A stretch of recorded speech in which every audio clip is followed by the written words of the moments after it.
So Chapter 8, Section 5, it's all about foiling. And when we're foiling something, what we're doing is kind of undoing what we had been doing. So foiling is basically we're going to be undoing distribution or undoing foiling, okay? So if you look here at this term, they want us to factor it. Factor means pull out the greatest common factor. So what we need to do is find the greatest common factor of that term. Okay? So if I look at 27y squared and 18y. Oops, that's really bad handwriting. I can see easily they both have a y in common. One of them has y squared, the other one only has y. So it means they only have one of them, but they have one y in common. Okay? So that's part of my greatest common factor. And then the other part, you take the numbers and you find factors. So 27. Factors of 27 are 1 and 27. Oops. 3 and 9. And that's about it. For 18, we have 1 and 18. We have 2 and we have 9. And we have 3 and 6. Okay. The greatest one they have in common is 9. So 9y is our greatest common factor. So I'm going to write that down. And basically what I'm going to do is I'm going to pull that factor out of every term. Okay, so I'm going to pull 9y out of this term, and I'm going to pull 9y out of that term. To do that, you take 27y squared,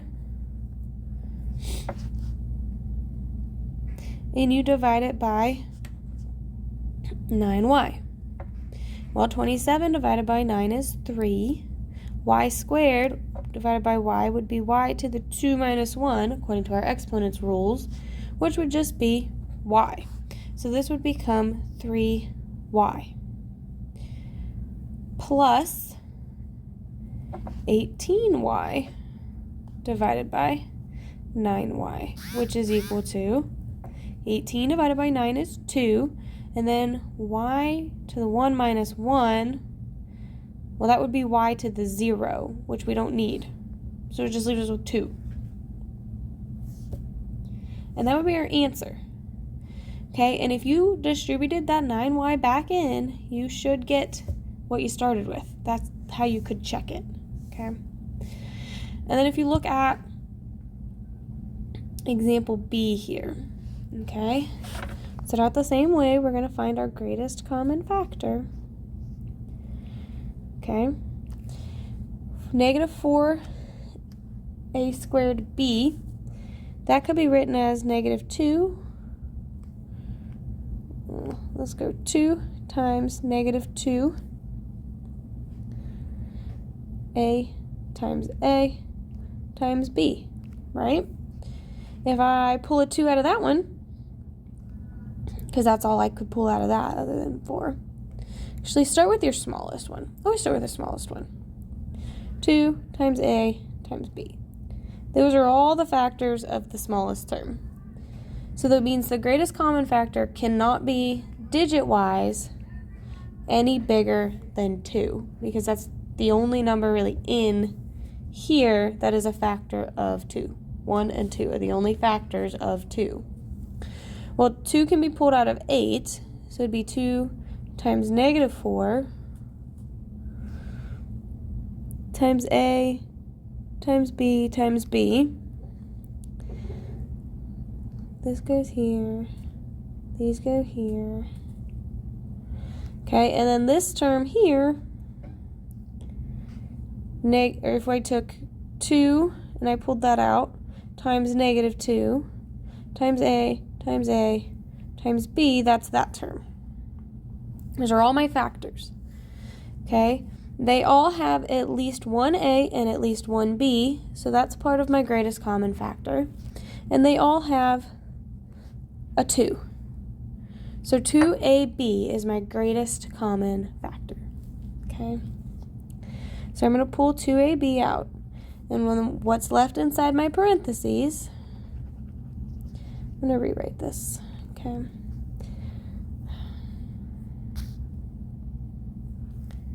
I'm going to rewrite this term, can be rewritten as 2 times negative 2 times a times b. This term is 2 times negative 4 times a times b times b. And this one is just 2 times a times b. Okay?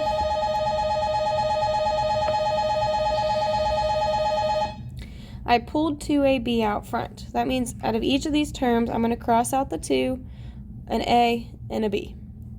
For the first term, that leaves me with just negative 2a, so negative 2a. For the next term, if I cross out a 2, an a, and a b, that leaves me with just a negative 4 and a b. For the last term, if I cross out a 2, an a, and a b, it leaves me with nothing. But you can't just make that disappear. It doesn't just appear. You got to put in a placeholder. And the placeholder you put in is 1. Okay? So that would be your answer for that, factored. Okay? So go ahead and pause, try 1a and 1b. All right, so if you broke up 15w and 3v into factors. So I started, like I said, with the smallest one, and the only thing I could break that up into really was 1 and 3 and v. Okay? Then I broke 15 up into 3 and 5 and w. Well, 3 was a common factor. They both had a 3 in them, so that came out front. And this just left me with 5w, so I just multiplied back together what I had. 5 times w, 5w, 1 times v, left me with v. Okay? So that was my answer there. Over here, I broke up. I started with the negative ut, which became negative 1 times u times t. I broke up 21 into 3 times 7 times u times t for the t squared. And I broke up 7u squared t squared into 1 times 7 times u times t times t. Okay? The only thing they all had in common was they all had a ut in them. So I pulled out the ut. Okay? And then when I do that, and that's gone, that just leaves me with 1 times 7 is 7. So I multiplied those back together, a ut, so 7 ut. 3 times 7 is 21. I couldn't pull them out, so they just get multiplied back together. 21. When I pull out the ut, it leaves me with just 1t. And then if I pull ut out of this last term, it just leaves me with a negative 1. So that would be my answer to 1b. Okay? And then if we look at example 3. All right. Anytime you see this, where you have 4 terms, okay, you're going to partner them up into pairs. You want to pair them up, all right? So I'm going to pair these ones like this because I know that 4 and 8 have a common factor, and I know that 3 and 6 have common factors, okay? So I want them in pairs. That means I want them in groups of 2.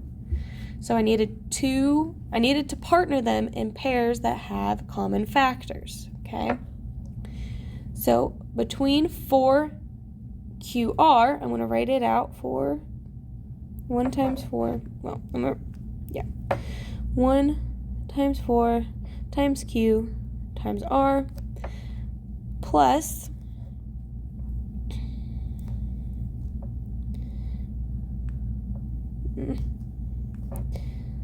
I'm going to break this up. Okay, 4 times Q times R. This one becomes, we're not onto that term. This one becomes 2 times 4 times R. Okay. Here, I can see they both have a 4 and they both have an R. So I can pull those out front. Okay, leaving me with 4R. If I take those out, I pulled those out, that leaves me with just 1 times Q, which is just Q. And then if I pull the 4 out of here, the 4r, that leaves me with just plus 2. And now I'm going to do the same thing with the other half. Okay, 1 times 3 times q. Those are my factors there. And this one, the only factors I got are, I could do 1 and 6, but that's not helpful. But 3 and 2 are factors of 6. So the only thing they have in common there is the 3, so I'm going to pull that out. 1 times q go back together to be q, and then positive 2 becomes plus 2. All right, you are not done, okay? See how these have this q plus 2? It's identical, right? They have that in common. Well, 4r is being multiplied by q plus 2, and 3 is being multiplied by q plus 2. Multiplication means factor, product. So what that means is q plus 2 is a greatest common factor. So I'm going to pull it out front. Okay? I don't have enough room. I'm going to pull it out into one term. Q plus 2. The q plus 2, both of those are being multiplied by the 4r and the positive 3. Okay? So this here came from that. Alright? So we're unfactoring. We're unfoiling in this group. Alright? So look at B. They didn't pair them up right away, so we gotta go find the pairs that have common factors, okay? So 2 and 15, they don't have a common factor, so I'm not pairing those two together. 15 and 6, they have a common factor of 3, so maybe those two. But then if I do that, that leaves me with 2 and 5. Those ones don't have a common factor, so I'm not going to put those together. But the 15 and 5, those have a common factor, and 2u squared and 6u squared. Those have a common factor. So I'm going to partner those up. So I'm going to put 2u squared v minus 6u squared next to each other. And I'm going to put 5v and negative 15 with each other. So here's the pairs I've decided to use. All right. 2, remember, always start with the smaller one. 2u squared would be 1 times 2 times u times v. This one is going to just be, can 6 be divided by 2? It can. So I'm going to use that. 2 times 3 times u times u. All this can be broken up into 1 times 5 times v. This can be broken up into 3 times 5. But there's no letters, so that we're not going to deal with them. All right?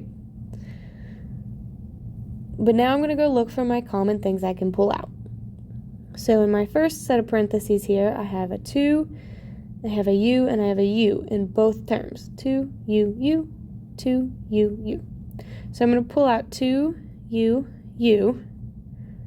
So 2 times u. And then inside the parentheses, once I've pulled those all out, I'm left with just 1 times v here, which is just v, minus, because that's the sign that was there, 3, because that's the only thing left here. Plus, if I pull here, the things I have in common out are a 5 and a 5. So if I take that out and I pull it out front, it leaves me with just 1 times v is v, minus 3. All right. 2u times u, you can rewrite as 2u squared, v minus 3 plus 5 times v minus 3. Okay, now we're seeing again, we have this common factor of v minus 3. Okay, so I'm going to pull that out front, just like I would if it was a single number that they had in common. Okay, they're both being multiplied by that, so I'm going to pull it out front and just make it v minus 3 is being multiplied by 2u squared plus 5. Okay? All right, try 3a and then check back in and see if you get it. Okay, so for these ones, I partnered them up, the rn and the negative r, and then the 5n and the negative 5 would partner together. The only thing in common between these two terms, rn and r, is that they both have an r in them. So if I pull that out front, okay, that leaves me with just n here, and I have to put in a placeholder for this r, which becomes negative 1, because r times negative 1 is just negative r. For the last term, or the second part, they both had a 5 in common, so that's what I pulled out. When I pull 5 out of 5n, that leaves me with just n. When I pull 5 out of negative 5, that leaves me with negative 1. Okay? The n minus 1 repeated itself, so it got pulled out front, and then that left me with the r plus 5 on the second portion of it. All right? Try these problems 1 through 11 odd on page 523 for homework, and let me know if you have any questions.